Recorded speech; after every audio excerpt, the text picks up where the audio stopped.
This video is for Chemistry in the Earth System, Unit 5.1, the composition and behavior of the atmosphere.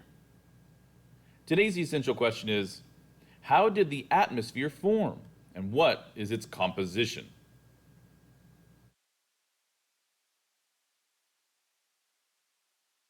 Today we are going to take a deep dive into one of the most fascinating stories on our planet, the story of Earth's atmosphere. How it formed, how it changed, and how it created the conditions that allow you and me to breathe right now. This isn't just about gases floating around.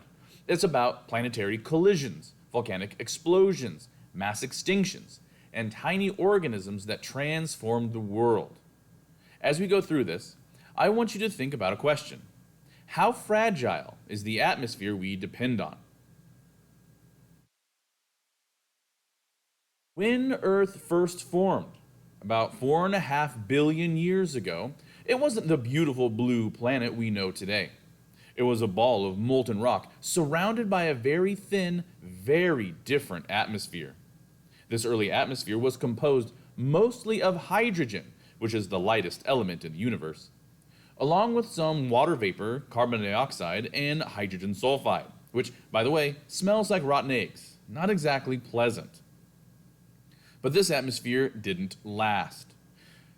About half of a billion years later, or should I say 50 million years later, Earth experienced a catastrophic event called the Giant Impact, according to the Giant Impact hypothesis. A Mars-sized body, which scientists named Theia, slammed into Earth with an unimaginable amount of force. This collision didn't just scar the Earth, it blasted away most of that original atmosphere. The debris from this violent impact eventually coalesced to form something you're very familiar with: the Moon. The energy released from this collision was so intense that Earth's surface turned molten, like a giant ocean of lava. In other words, no oceans, no continents, no life, just a fiery, hostile wasteland. After the chaos of the Great Impact, Earth had to start over. A new atmosphere, known as the second atmosphere, formed. But this time, it wasn't gathered from outer space. It came from within the Earth itself. Massive volcanic eruptions across the planet spewed out gases trapped inside Earth's mantle. These gases included large amounts of water vapor, carbon dioxide, and nitrogen. Notice, still no oxygen at this point. Oxygen was not freely available yet. Imagine standing on a volcanic Earth where the skies were thick with steamy clouds and the ground was a churning mass of erupting lava flows. Over millions of years, as the planet cooled, the water vapor began to condense into rain. And it didn't just rain for a day or a week. It rained for millions of years, filling the low places on Earth's surface to form the first oceans. Now, at some point between 3.5 and 4 billion years ago, something incredible happened. In those early oceans, life appeared for the first time. Simple microscopic life forms called anaerobic organisms. Anaerobic means without oxygen. These early organisms didn't just survive without oxygen, they would have been poisoned by it. Later on, a very important type of bacteria evolved: cyanobacteria, sometimes called blue-green algae. These tiny organisms figured out something revolutionary. They learned to use sunlight, carbon dioxide, and water to create food through photosynthesis. And in doing so, they released a byproduct that would eventually change the world forever: oxygen. But at first, the oxygen they produced didn't build up in the atmosphere. Instead, it reacted with minerals in the oceans, especially iron, turning the oceans a greenish color. This means that the early oceans would have looked very different than today's deep blue seas. Eventually, about 2.4 billion years ago, something changed. The minerals in the oceans and on the land were saturated which means that they couldn't absorb any more oxygen. For the first time, oxygen began accumulating in the atmosphere. This event is called the oxygen catastrophe, and for good reason. For the organisms that had evolved in a world without oxygen, oxygen was toxic. It triggered one of the Earth's first great mass extinction events, wiping out vast populations of anaerobic organisms. In addition, this oxygen buildup may have contributed to a major global freeze, sometimes referred to as snowball Earth. Earth's surface was covered in ice and snow, even at the equator. Only the toughest of organisms survived this brutal set of conditions. After the oxygen catastrophe, Earth entered a new phase, the third atmosphere, the one that supports life today. This atmosphere was dominated by, or is dominated by, nitrogen and oxygen. Thanks to the rising oxygen levels, larger and more complex organisms could evolve. Oxygen enabled the development of multicellular life, the ancestors of plants, animals, and eventually humans. Oxygen also reacted with sunlight to form the ozone layer, O3. The ozone layer protects life from harmful ultraviolet radiation, which is why life could eventually move on to land.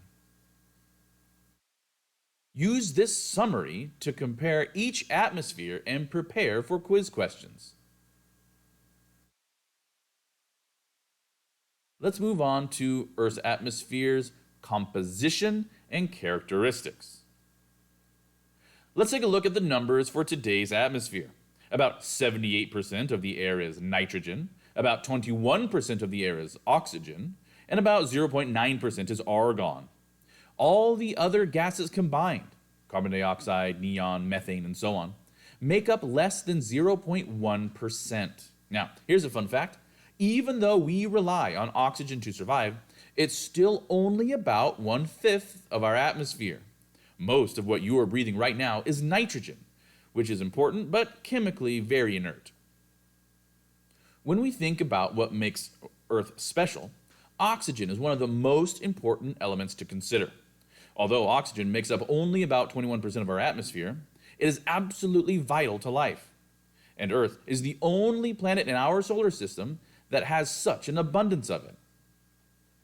Other planets like Mars and Venus have atmospheres, but they're dominated by carbon dioxide and lack oxygen needed to support complex life. But here's the fascinating part. Remember, oxygen wasn't always here.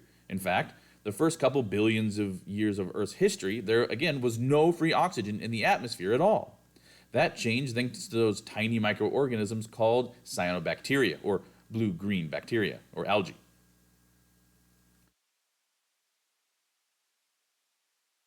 Now, let's talk about something you might experience if you ever go hiking or skiing in the mountains. Even though the air at sea level and the air at the top of a mountain are both about 21% oxygen, it feels harder to breathe at those higher altitudes. Why is that? The key to this answer is air pressure.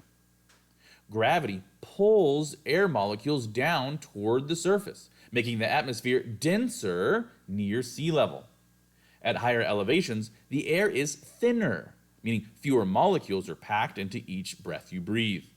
This is why climbers on Mount Everest use oxygen tanks, because there simply aren't enough oxygen molecules in each lungful of air. When you're at these higher altitudes, your body has to work harder to get the oxygen it needs. Symptoms of what's called altitude sickness can include dizziness, headaches, nausea, and shortness of breath. If oxygen concentration drops below 19.5%, humans are at risk of what's called oxygen deprivation, which can be deadly without proper precautions. Our atmosphere isn't made of gases alone. It's full of tiny particles known as aerosols. Aerosols include dust from deserts or dry soils, pollen from plants, which helps fertilize new plants but also causes allergies, water droplets, which form clouds and fog, and harmful particles like sulfuric acid, which contribute to acid rain when mixed with water. The atmosphere plays a critical role in protecting life. It blocks harmful UV or ultraviolet rays using the ozone layer. It burns up meteors so they don't hit the surface, and it regulates temperature, acting like a giant thermal blanket that keeps Earth from freezing at night or boiling during the day. But, and this is important, human activities are changing the atmosphere. Burning fossil fuels releases extra carbon dioxide, contributing to climate change. Certain industrial chemicals have damaged the ozone layer through international efforts like the Montreal Protocol, even though I have slowed them down. Understanding how we interact with the atmosphere is vital if we want to protect life on this planet, including our own. At this point, you should be able to generate a full and appropriate response to today's essential question. How did the atmosphere form? And what is its composition?